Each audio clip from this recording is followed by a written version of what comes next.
하나님께서 오늘 우리에게 주신 말씀은 이사야서 11장 1절, 이사야서 11장 1절 구약 성경 982면 말씀입니다. 제가 봉독해 드리도록 하겠습니다. 이새의 줄기에서 한 싹이 나며 그 뿌리에서 한 가지가 나서 결실할 것이요. 아멘. 사랑하는 성도님들, 이제 어느덧 성탄절이 주님께서 오시는 날이 이틀밖에 남지 않았습니다.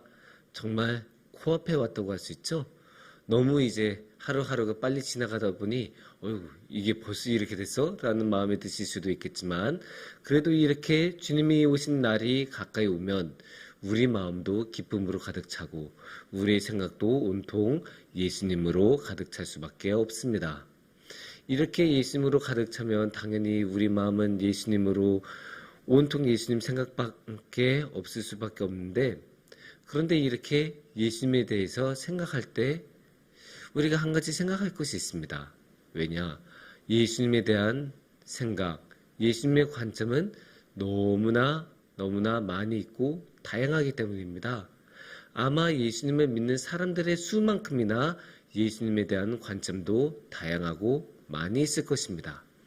그 중에 어떤 것이 옳다, 그 중에 어떤 것이 잘못했다라고 말할 수도 없을 만큼 다들 각자 자신이 어떻게 예수님을 만나냐에 따라서 그 예수님에 대한 생각도 달라질 것이고, 그렇게 생각이 다른 예수님을 따라서 자신만의 예수님을 마음에 품고 있을 것입니다. 이렇게 예수님에 대한 관점이 다양하다 보면 이 예수님이 진짜 예수님이다라고 말한 것이 쉽지 않을 수가 있습니다. 그래서 너무나 많은 예수님의 모습이 있어서 당황스럽고 또 어떤 예수님을 따라야 될지 모를 수가 있는데, 그럴 때는 어떻게 하느냐? 성경을 보는 것이 가장 좋습니다. 주님께서 주신 말씀에는 예수님이 어떤 분인지 잘 나타나 있으니까 우리 주님의 말씀을 통해서 그래, 예수님께서는 이런 분이셨지라는 것을 다시 한번 기억하고 바라볼 수 있었으면 좋겠습니다.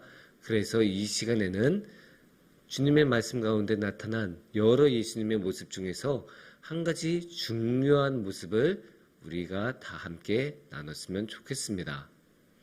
오늘의 말씀은 이사야서 말씀입니다. 이사야서 중에서도 11장 말씀인데, 11장 말씀은 어떤 말씀이냐? 7장, 9장과 함께 11장 말씀은 예수님께서 오신다는 것을 예언하는 말씀으로 유명합니다. 그래서 구약 성경에서 예수님께서 이런 모습으로 나타날 것이다 라고 특히 7장, 9장, 11장에서 예수님의 탄생에 대해서 예언을 하고 있는데, 그 중에서 오늘 그 중에 한 구문인 11장의 1절 말씀을 오늘 함께 보도록 하겠습니다. 1절에서는 이렇게 말씀하고 계십니다. 이새의 줄기에서 한 싹이 나며 그 뿌리에서 한 가지가 나서 결실할 것이요. 이렇게 예수님에 대해서 예언을 하고 있습니다.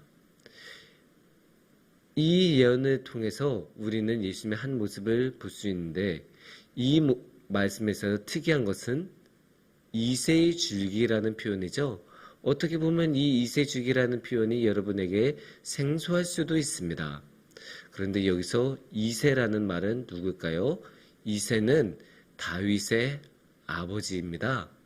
그러니까 이새의 줄기에서 나타난 것은 다윗의 아버지인 이새에서 그 가문의 혈통에 따라서 났다라고 말을 하는 것일 수 있습니다. 줄기라는 게 이제 식물에 비유해서 나타낸 모습이기 때문입니다. 그러면 여기서 갑자기 이새가 나타난 것이 중요합니다. 우리는 항상 예수님께서 다윗 왕가의 혈통이라고 말을 하곤 했습니다. 그러니까 당연히 이 다윗의 아버지인 이새하고 연결된 게 이상한 것이 아닐 수도 있습니다. 그럼에도 특이한 것은 다윗 왕가의 혈통이라는 것을 말할 때 오늘의 말씀에서는 어느 곳에서도 다윗 왕가가 언급되지 않는다는 것입니다. 그러니까 이게 무슨 말이냐? 예수님께서 다윗 왕가의 사람이라고 말을 하면서도 그 수많은 다윗 왕가의 왕 중에서 어느 누구도 언급하지 않는다는 것입니다. 다윗 왕가를 처음 세운 다윗에 대해서도 이야기가 나오지 않고 있고, 지혜로는 최고였던 솔로몬 왕에 대해서도 언급을 안 하고 있고, 신앙적으로는 정말로 배울 것이 많았던 요시야 왕에 대해서도 침묵하고 있습니다. 이런 모든 왕들에 대해서 이런 방구도 하지 않고 곧바로 이새에 대해서 말을 하고 있습니다. 이게 어떤 뜻이냐? 결국 예수님을 이새에게 곧바로 연결을 하는 것입니다. 그 중간에 있는 모든 왕들을 건너뛰고 예수님을 곧바로 이새하고 연결합니다. 그만큼 예수님께서는 더 순수하게 다윗 왕가에 연결이 되어 있고, 이 예수님이야말로 진정한 다윗 왕가를 만드시는 분이라는 것을 보여주고 싶은 말씀입니다. 그만큼 이 예수님이야말로 진정한 다윗 왕가로서 뿌리에서 곧바로 나오는 결실이라고도 할 수 있습니다. 이런 말씀을 보면 다윗 왕가에 대한 성경의 평가를 생각해 볼 수 있습니다. 다윗 왕가는 너무나 중요한 왕가였고 이스라엘 민족들을 지켜주고 이끌던 왕가였습니다. 그런 왕가였으니 당연히 이스라엘 백성은 항상 왕가를 위해서 기도했을 것이고, 이스라엘을 위해서 또 다윗 왕가도 여러 가지 많은 중요한 일들을 했을 것입니다.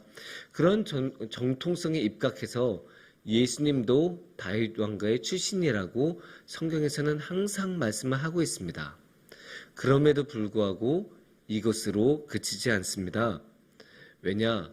다윗 왕가에서는 좋은 일만 했던 것은 아니라는 것을 성경에서는 너무나 잘 알고 있기 때문입니다. 다윗 왕가가 이스라엘 민족을 위해서 좋은 일도 많이 했지만 그만큼 잘못된 일들도 많이 했습니다. 하느님의 뜻에 반대되는 일들도 했고 이스라엘 민족에게 피해를 주는 선택도 많이 했습니다. 그렇게 올바르지 않은 길을 너무나 자주 걸어갔기에 성경에서는 이 다윗 왕가가 참 고칠 것이 많구나. 이대로 다시 다윗 왕가를 반복한 것은 아무런 의미가 없겠구나라고 생각을 했습니다. 그렇기 때문에 예수님을 다윗 왕가를 다시 한번 반복하는 사람으로 소개한 것이 아니라 곧바로 이새한테 연결해서 완전히 새로운 다윗 왕가를 만들어내는 완전히 새로운 왕가를 보여주고 싶어 했습니다. 그래서 뿌리에서 곧바로 열매를 맺는 예수님이라는 분을 소개를 하고 있는 것입니다. 여기서 이사야서와 이스라엘이 기대한 것이 무엇인지를 알 수 있습니다. 이사야서의 오늘 말씀에서는 완전한 새로움을 원했습니다. 이전에 다윗 왕가를 재탕하는 것이나 이전에 인간의 수많은 국가들이 했었던 그런 잘못을 반복하는 것이 아니라 완전한 새로움, 오직 하나님만을 따르는 새로운 하나님의 나라를 원했습니다. 그래서 예수님께서는 오실 때 예수님께서 혼자 오신 것이 아니라 예수님께서는 주님의 나라를 같이 가지고 오십니다. 그래서 이 주님의 나라는 지금까지 인간이 세웠던 수많은 나라들하고는 완전히 다른 새로운 하나님의 나라. 정말로 모든 사람들이 하나님만을 바라보고 하나님의 의가 완전히 이루어지고 평안이 이루어지고 갈등이 없고 모두 서로 사랑하며 완전히 새롭게 주님만을 바라보는 새로운 하나님의 나라를 오늘의 말씀에서는 간절히 구하고 있었습니다. 이렇게 새로운 것이 왔을 때는 이전의 다윗 왕가는 더 이상 중요하게 되지 않습니다. 우리가 고린도후서 5장 17절에서도 이렇게 말씀을 하고 있지 않습니까? 그런즉 누구든지 그리스도 안에 있으면 새로운 피조물이라 이전 것은 지나갔으니 보라 새 것이 되었도다. 새로운 것이 오고 새 것이 되면 이전 것은 어떻게 된다고 했죠? 완전히 지나간다고 했습니다. 그리고 이 새로움이 무엇을 통해서 온다고 했죠? 그리스도를 통해서, 예수님을 통해서 온다고 성경 말씀은 말씀하고 계십니다.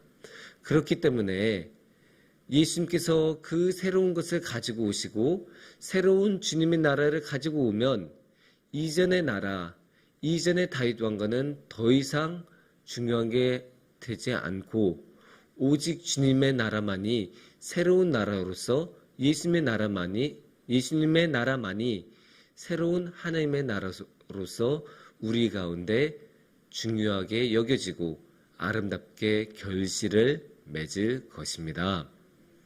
사랑하는 성도님들, 예수님께서는 그러한 새로움을 이스라엘 민족에게만 주신 것이 아닙니다. 오늘날의 우리에게도 그러한 새로움을 허락해 주십니다. 그러한 새로움을 우리에게 허락해 주실 때 우리의 삶도 완전히 변할 것을 믿습니다. 우리의 삶에 있는 많은 어려움들 모두 해결될 것이고 많은 육체적인 또는 마음의 아픔들도 해결될 것이고 오직 하나님의 의만이 이루어지고 하나님의 뜻만이 밝게 빛나는 그런 삶이 우리 가운데 펼쳐질 것입니다. 우리가 그런 주님을 바라고 그런 주님의 나라를 바라고 그런 주님께서 오시는 것을 더욱더 기대하고 고대하며 남은 이틀 동안 주님께 나아가기 바랍니다. 그렇게 주님께 나아갈 때 주님께서 우리에게 허락해 주신 새로움이 우리에게 충만하게 넘칠 것입니다. 함께 기도하겠습니다.